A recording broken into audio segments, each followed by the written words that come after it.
What up, y'all? It's your boy, Mr. Downtown Melo, and you're listening to the Entertainment Report on iHeartRadio, live from Dubai for Tuesday, July 16th, 2019, delivering some major stories and trends going on in the world of entertainment and beyond. You can follow the show on Facebook, Twitter, or Instagram, facebook.com/The Entertainment with Ray Melo, that's RAYMELO, on Twitter at The Enter Report, or on Instagram at The Entertainment Report. You can listen to the show anytime you want on iHeartRadio. Just go to iHeart.com or your iHeart phone app, search for The Entertainment Report, and it'll take you to the page.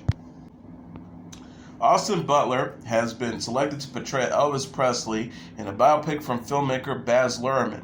Harry Styles, Ansel Elgort, Miles Teller, and Aaron Taylor-Johnson had also auditioned for the role. The entire biopic will chronicle Presley's rise to stardom and his relationship with his manager, Colonel Tom Parker, who will be portrayed by Tom Hanks. Luhrmann, who directed The Great Gatsby and Moulin Rouge, penned the script with Craig Pearce. Production will begin in early 2020 in Queensland, Australia.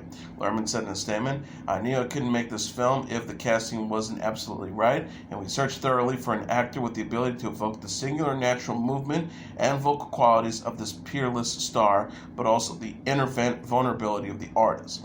Butler has appeared in The Carrie Diaries, Switch at Birth, and Zoe 101. He stars in Once Upon a Time in Hollywood, which arrives in theaters on July 26.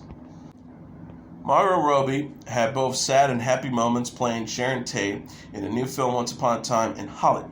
The 29-year-old Australian actress discussed the experience in a joint interview with director Quentin Tarantino and co-stars Brad Pitt and Leonardo DiCaprio for Today. Once Upon a Time in Hollywood takes place in Los Angeles in 1969. The movie follows an aging actor, played by DiCaprio, and a stunt double, played by Pitt, who encounter real-life Hollywood figures, including Tate. Tate, a model and actress, was 26 and pregnant when she was killed by the members of the Manson family in August 1969.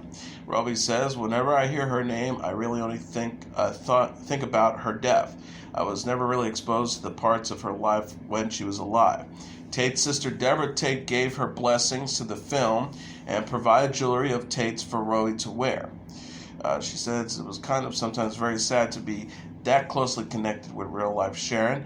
It kind of hit you at moments, and suddenly the tragedy of it all would be kind of hit you, and it would be tremendously sad. Other times it made me feel so happy, but yes, there were moments where it was very sad. Robbie previously said in the July issue of Vogue that conveying Tate's lightness and brightness was a strange challenge after playing figure skater Tanya Harding in I, Tonya. She says, "I find it much easier to go dark and angry. With Tanya, I wanted to go really heavy, almost like she had weights on her feet. This time I was trying to do the reverse."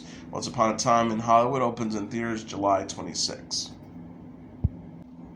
Ralph Fiennes starts a spy agency in the first trailer for the upcoming Kingsman prequel, The King's Man. The clip released Monday shows Fiennes recruiting for the Kingsman organization, taking star Harris Dickinson under his wing during World War I. Fiennes says to Dickinson as he takes him to the Kingsman clothing store where agents are outfitted, "I know you want to fight, but there are other ways of doing your duty." The teaser also includes footage of Fiennes getting into a sword fight and a confrontation with the man who appears to be Russian mystic Georgy Rasputin. Aaron Taylor-Johnson, Digimon Hyunsu, Gemma Arterton, Matthew Good, Tom Hollander, Stanley Tucci, Rhys Ifans, Daniel Bruhl, and Charles Dance are also set to star in the movie. The synopsis reads, as a collection of history's worst tyrants and criminal masterminds gather to plot a war to wipe out millions, one must race against time to stop them. Discover the origins of the very first independent intelligence agency in The King's Man. The King's Man, helmed by series director Matthew Vaughn, is set to arrive in theaters on February 14th. The film takes place before the events of Vaughn's Kingsman: The Secret Service and Kingsman: The Golden Circle, which stars Terry Egerton and Colin Firth. The films are based on the comic book The Secret Service by writers Mark Millar and artist Dave Gibbons. John Krasinski has begun filming A Quiet Place Part 2. The 39-year-old actor shared a photo Monday on Twitter from the set of the film, a sequel to his 2018 movie A Quiet Place. Buffalo News said production started last week in Ellicott, New York. The film will shoot for about 35 days in Erie County, 10 days in Tachanka County, 2 days in Dutchess County, and 1 day in Ulster County. Production will invest more than $10 million in New York and hire more than 400 workers, according to NBC2 WGRZ. Krasinski directed and starred in A Quiet Place, which co-starred his wife, actress Emily Blunt, Magnificent Simmons, and Noah Jupe. Krasinski will direct the sequel, which stars Blunt, Simmons, Jupe, and Cillian Murphy. A Quiet Place follows the Abbotts, a family struggling to survive in a post-apocalyptic world inhabited by sightless extraterrestrial creatures. The sequel introduces other survivors. Blunt told Entertainment Weekly in November, in some ways, the idea of seeing who these people were before this all happened would be interesting, but I'm not quite sure because I think actually it's now. What's the next chapter and what happens next? She also added, I think people feel very invested in this family. I think it's such an open book right now, and certainly for John, who is lasering into something as we speak. Krasinski and Blunt married in July 2010. Her parents have 2 daughters, 5-year-old Hazel and 3-year-old Violet. Quiet Place Part 2 opens in theaters on March 20th, 2020. Emma Stone may star in director Damien Chazelle's next featured film. Deadline reported Monday the 30-year-old actress is in early talks to star in Chazelle's movie Babylon. Stone previously worked with Chazelle on his 2016 film La La Land and won an Academy Award for Best Actress for a role in the musical. The Hollywood Reporter says Chazelle wrote the script and will direct Babylon, which is set in the 1920s Hollywood. The film reportedly examines the movie industry's transition from silent films to talking pictures. One of the characters in Babylon is Clara Bow, a real-life actress and Hollywood's first it girl. Stone is loosely attached to the role, but hasn't signed an official deal. Lionsgate, Paramount, Netflix, and other studios are said to be interested in acquiring the film. Source says Chazelle's script is 180 pages long, with the project expected to have a budget of around $80 million to $100 million. Chazelle's previously worked with Lionsgate on La La Land, although sources told Variety Paramount may have a slight edge due to the new movie's large scope and budget. Stone last starred in the Netflix miniseries Maniac. She is slated for a number of other projects, including the films Zombieland Double Tap and Cruella. Vivica A. Fox is returning to Empire in Season 6. The 54-year-old actress confirmed during Sunday's episode of Watch What Happens Live she will reprise Candace Mason in the 6th and final season of the Fox series. She says, yes, Candace the boozy bitch will be back for the final season. Fox voiced her love for former co-star Jussie Smollett, but said she hasn't spoken to the actor. She said, unfortunately, no, I haven't spoken to Jussie, but he's still family and I love him. Fox Entertainment confirmed in May that Season 6 will be Empire's last. The season will consist of 20 episodes with no plans for Smollett to return as Jamal Lyon.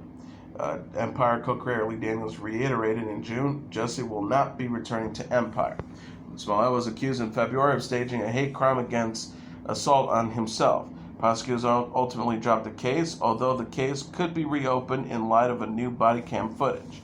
Fox debuted as Candace, Cookie Lyon, played by Teresa P. Henson's sister in Season 2, and since appeared in Season 3, 4, and 5.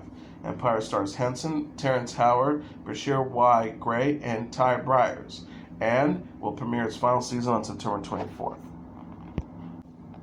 Scarlett Johansson says the comments she made in As If magazine were taken out of context. The actress came under fire for the As If interview where she spoke with artist David Sally about political correctness in art. Johansson said our actors should be allowed to portray anyone when Sally asked about acting trends. She says today there is a lot of emphasis and conversation about what acting is and who we want to see represent ourselves on the screen. The question now is, what is acting anyways? Johansson continued, as an actor, I should be allowed to play any person or any tree or any animal because that is my job and the requirements of my job. I feel like it's a trend in my business and it needs to happen for various social reasons. Yet there are times it does get uncomfortable when it affects the art because I feel art should be free of restrictions. The comments relate to Johansson previously being cast to portray a transgender man in the film Rub and Tug. She eventually dropped out of the project in July 2018 amid criticisms from trans group and activists who said a trans actor should be cast in the role. Johansson responded to the As If article and the backlash she received through her representative. She says, "The question I was answering in my conversation with the contemporary artist David Sally was about the confrontation between political correctness and art. I personally feel that in any ideal world, any actor should be able to play somebody, and art in all forms should be immune to political correctness. That is the point I was making. A bid didn't come across that way." She continued, "I recognize that in reality there is a widespread discrepancy amongst my industry that favors Caucasians, cisgendered actors, and that not even every actor has been given the same opportunities that I have been privileged to. I continue to support and always have diversity in every industry and will continue to fight for projects where everyone is included." Kumail Nanjiani appeared on Conan O'Brien's podcast to explain why he didn't show up for a planned appearance on O'Brien's TV show at the last minute. O'Brien had to scramble for a replacement guest and ended up interviewing his assistant. Nanjiani said Monday on the Conan O'Brien Needs a Friend podcast, "It was completely out of my control. I was shooting in Silicon Valley and they said they would have me out at a certain time. But he was filming a complicated scene and had to stay longer." Nanjiani said he tried to find a replacement for Conan. Nanjiani said, "I actually texted friends to get a replacement and Martin Starr agreed to do it because he was not in that scene. But O'Brien had decided to go without a guest." O'Brien spent the show poking fun at Nanjiani and playing a clip from Disney's Lion King remake instead of the planned footage of Nanjiani's new film Stuber.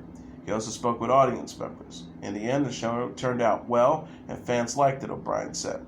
Nanjiani, on the other hand, got some backlash. He says all the people on Twitter were like, "I'm unfollowing. How dare you do that to Conan?" Norman Reedus is giving fans a rare glimpse of his daughter on Diane Kruger's birthday. The 50-year-old actor shared a photo of his baby girl with Kruger on the actress's 43rd birthday Monday. Reedus posted a slideshow on Instagram featuring photos of Kruger and their family. One of the pictures shows Kruger reacting as her daughter grabs her hair. Reedus captioned the post, "Happy birthday, Angel." Kruger responded in the comments, "I love you and little Etiquette the most," she wrote. Kruger later clarified Etiquette is not actually her baby girl's name. Reedus and Kruger welcomed their daughter in November. Kruger told E! News the next month that motherhood has been a hectic but joyful experience. The actress jokingly says, "It's already chaotic in the house. I don't think it could get any worse. It's a great moment of joy. We have a lot to be thankful for. It's been a wonderful year." She added, "I'm just looking forward to having my own little family." Kruger shared a first photo with her daughter on Mother's Day in May. She quoted the Robert Munsch book, Love Yourself Forever, in the caption. The star wrote, "I love you forever. I'll like you for always. As long as I'm living, my baby you will be." Reedus is also parents to 19-year-old son Mingus with ex-partner Helena Christensen. He and Kruger met on the set of 2015's Sky and made their red carpet debut as a couple at the 2018 Golden Globe Awards. Reedus plays Daryl Dixon on the AMC series The Walking Dead. Kruger will star in the next new film, The Operative, with Martin Freeman and Kaz Anvar. R&B duo TLC has canceled 2 shows due to Chilli losing her voice. Rosanda Chilli Thomas and Tionti Bose Watkins canceled their concert Sunday at the California State Farm in Sacramento, California, and their upcoming show Tuesday at the Stanios County Fair in Turlock, California, after Chilli was put on vocal rest. Chilli tweeted Sunday, "It breaks my heart to tell our fans that we have to cancel our performance tonight at Sacramento because I lost my voice and my doctor's me on strict voice rest. We want the fans at Sacramento to know we love them and thank them for their support." T-Boz added on her own account, "Yes, it breaks my heart too, and #Sacramento will come there again, I'm sure at some point. We love you all and thank you for all your support, but we need her to heal." Eric E.Q. Young replaced TLC at the Sacramento State Fair on Sunday. Adriana Akhas, a rep for the Stanios County Fair, told CBS 13 that En Vogue will replace TLC at Tuesday's show. Akhas says, "We are extremely disappointed TLC canceled, especially because the community was extremely excited for the show. We are still very excited to have En Vogue replacing them. We wish Chilli from TLC a fast recovery from losing her voice." TLC came to fame in the 1990s with Lisa Left Eye Lopez, who died at the age of 30 in April 2002. Chilli and T-Boz released TLC, their first studio album in 15 years, in June 2017. Missy Elliott is reflecting on her path to stardom ahead of the release of her new album. 48-year-old recording artist confirmed plans for the album while discussing her journey to fame in the August issue of Cosmopolitan. Elliott's most recent studio album, The Cookbook, was released in 2005. She says she used to people doubting her abilities and lasting power as a performer since the time she was in kindergarten. The star recalled, "I knew what I wanted. I remember I'm going to be a superstar. They would laugh because it just seemed impossible." Elliott firmly believed in herself, however, and spoke her desire into existence. She says, "It's funny because I was just telling somebody that everything I spoke, I've done. And that's how powerful the tongue is. I used to sit in the house and act like I was having conversations with Janet Jackson and Michael Jackson and Madonna and whoever. I then would go and say my thank yous for award shows that I hadn't made it to yet. I had speeches, and I would be in the mirror thanking my mom." Elliott teased new music in a video with longtime collaborator Timberland in November. She appeared to announce in April that she had finished recording her new album, but has yet to announce a release date. She tweeted, "Thank God I just finished a big project today, and it's been a very intense, no sleep 5 weeks working on this since last year. I've been sick on and off from weather change to this pond that has been kicking my ass, but it will be all worth it. I'm excited." Elliott is a 5-time Grammy winner who was nominated last for Without Me with Fantasia and Kelly Rowland in 2014. She last released the single I'm Better featuring Lamb in January 2017. Post Malone announced a new North American tour featuring special guests Swali and Tyla Yahweh. The Runaway Tour will kick off September 14th at the Tacoma Dome in Tacoma, Washington, before wrapping up on November 20th at the Forum in Los Angeles. Malone will also be performing in Portland, Las Vegas, Detroit, Toronto, Boston, New York, Atlanta, Miami, Dallas, Denver, and Salt Lake City, among other cities. Tickets go on sale for the general public on Friday at 10 a.m. local time through Live Nation. City Car members will be able to take part in the pre-sale that runs from Tuesday at 10 a.m. local time until Thursday at 10 p.m. local time. T-Mobile customers will have the ability to purchase stage front tickets starting 30 days prior to each show. Malone is also set to perform at the 2019 Voodoo Fest in New Orleans, which runs from October 25th to the 27th. Guns N' Roses will also take the stage at the festival. Pink defended on Instagram a photo of her children running through the Holocaust Memorial in Berlin, which received criticisms from social media users. The photo, which features Pink's daughters Willow 8 and son Jameson 2, was posted on Sunday, alongside other pictures the singer took while visiting Berlin. Pink shares Willow and Jameson with husband Carrie Hart. Pink says, "For all the comments, these two children are in actuality Jewish, as I am and the entirety of my mother's family. The very person who constructed this believed in children being children, and to me this is a celebration of life after death." She continued, "Please keep your hatred and judgment to yourselves." Pink in April had said on the Ellen DeGeneres show that she was done posting pictures of her children after receiving backlash for a photo that featured herself, Willow, and Jameson with a pelican. Pink despised censoring the image, was criticized about Jameson not wearing a diaper. She said at the time, people went as far as saying someone should call child services because he didn't have a diaper on, and how dare I, some of the nastiest things. Just I cried so hard after that because I like to share my family. It's my proudest moment in my life. I'm prouder of my kids than anything I've ever done.